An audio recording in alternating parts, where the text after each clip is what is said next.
Last week, we spoke to the director of the State Department of Water Resources about what the state sees as the increasing need to protect the Gila Bend water basin, which has shown declines in groundwater levels over the past couple of decades. For a different perspective, we welcome Robert Van Hofwegen. He's a district manager for the Paloma Irrigation and Drainage District, which covers the Gila Bend water basin. Good to have you here. Thank you for having me. The Paloma Irrigation and Drainage District. Talk to us more about that.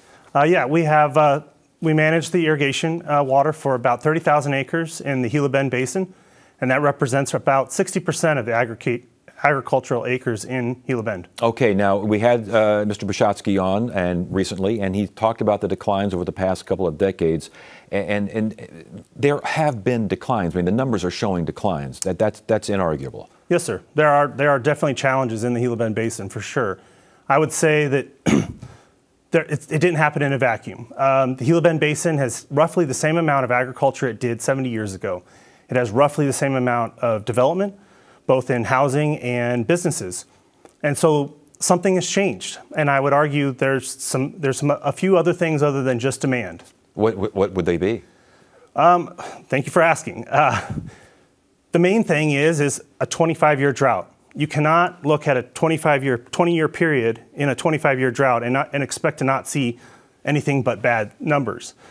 But there's other things. Dams were raised, and we're not seeing the water come down the river that we used to. They're used to recharge our aquifer quite frequently.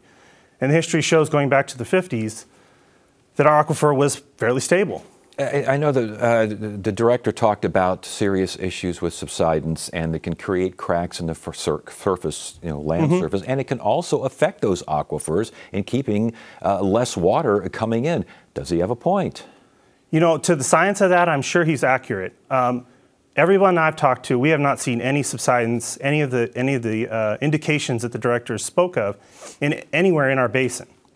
So to this point, we don't see those results. So you do not want to see this area become an active management area? We don't feel that an active management area is the right tool for Gila Bend. But the director talks about conservation efficiencies. You'd have to report water use. Of course, that 100-year deadline, 100-year requirement, that would be in place as well, all to protect the basin.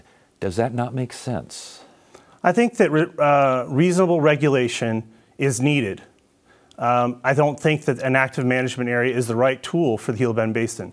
Active management areas were designed with a significant source of surface water. That doesn't pertain to most of the rural basins in Arizona. We don't have a renewable river supply like the Phoenix area does with the Central Arizona Project Canal or Salt River Project with their rivers. And so the tools and the ways it was designed is not best suited for rural Arizona.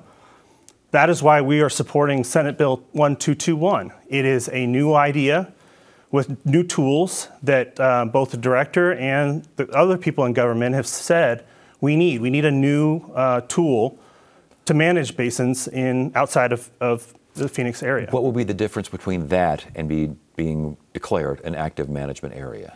It's locally driven and it's flexible. It allows for solutions. Every basin in Arizona is different, even the director of Mr. Bushotsky said. And so one size doesn't fit all. You need to be very flexible in the tools that are required and your goals to manage the basin for the people of that region to keep their communities active and healthy. When the director says that businesses aren't going to be shutting down, farms aren't going to be shutting down, they're just basically trying to reduce and stabilize those groundwater levels, which are going down. How do you respond to that? Absolutely. And I think that I would want to first lead off with farmers are always looking to conserve. Water is the only way we survive. It's the only way we have a business. And so we are constantly striving to survive, to conserve and be more efficient. And so it's not like we need top-down control to tell us how to do that. In fact, we're already doing it. Our district has a lot of water-saving devices being employed right now, new technologies that are being sought out and implemented. But they could be also used while you're designated as an active management area. Correct. Again, an active management area is quite inflexible in the way it works. Would you prefer a designation of an irrigation non-expansion area? That is a good first step, but if that's what's needed, I think the best tool would be Senate Bill 1221 if we can see that passed. Is it realistic to expect that gradual change or flexible change can do the job? When you mentioned drought, you mentioned dams, and you mentioned the fact that the water is going away and it's not being recharged as it has been in the past. There's some serious concerns out there. Something needs to be done, does it not? Well, when the river runs, so last year the river ran, we saw several 100,000 acre feet come through our river. And we're seeing recharge already. I know the director said that that's a very short-lived recharge, but I disagree respectfully. That recharge is still coming up. We're still seeing the results of last year's flood. Last year was a very good water year. This year is looking like it's going to be average or maybe a bit above average. We could see the river run again. And if we're out of this dry period and we see water start flowing, our basin has a history and has shown that it can recharge significantly in a very short period of time, given the right conditions. Last question. When we hear finite fossil groundwater being used out, just the phrase, finite fossil groundwater. It sounds scary. It sure does. You understand those concerns? Absolutely. So how do you protect that? Obviously, you got some new water coming in, maybe not. But as far as that goes away, and that's tough to come back. Absolutely. We are very conscious of it. We are very concerned, and we're very aware and proactive in trying to take steps needed.